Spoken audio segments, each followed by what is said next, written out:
Sheikh, I would like to know, are there any specific mechanism in place for handling disputes or issues related to Sharia compliance on Mabrook?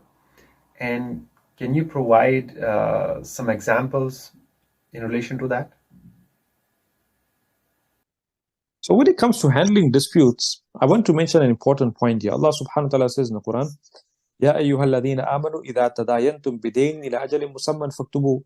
That, oh, you who have iman, when you take out a loan, when you take out a debt, then you should write it down.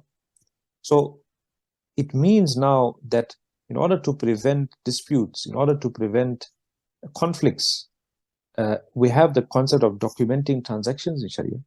Although the Mufassirin, the scholars of Tafsir, will state that the Amr and the command in this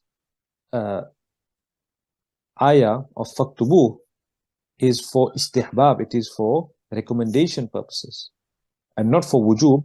In today's times, it is for wujub because of the number of conflicts that we see in society, the number of conflicts we deal with, and the fact that we are living in a zamana, in a time of khiyanat and deception, where deception, fraud, corruption have become rife.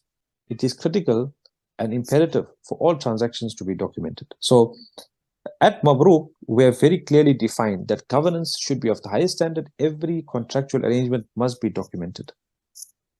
And if there is a dispute, then there is a dispute resolution mechanism based on what is called an ADR mechanism, or an alternative dispute resolution mechanism, where on the basis of Sharia, both parties will agree to submit their dispute to a third party which is independent with no conflicts, and that matter would then be resolved according to Sharia. So in the past, this is how we've resolved issues, and we have saved litigants, if both defendants and claimants, millions of dollars of legal fees, of time, of their resources, and of wasted resources by submitting to a Sharia process. Because at the end of the day, as Muslims, inadvertently, we submit to the will of Allah subhanahu wa ta'ala. And we believe that we are not in control of our actions in this world. Everything happens with the mashiyat and the irada and the will of Allah subhanahu wa ta'ala. And He can decide when we are born. He will decide when we leave this world.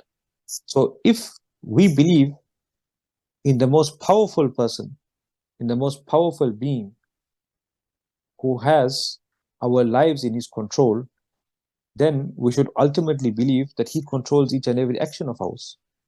So if he controls each and every action of ours, then why shouldn't we submit an issue related to something which is related to money, to his irada and to his will? And that is why many parties, we have saved them millions of dollars, time, their resources, by submitting their issues to the concepts of Sharia and resolving their disputes within a timeous manner.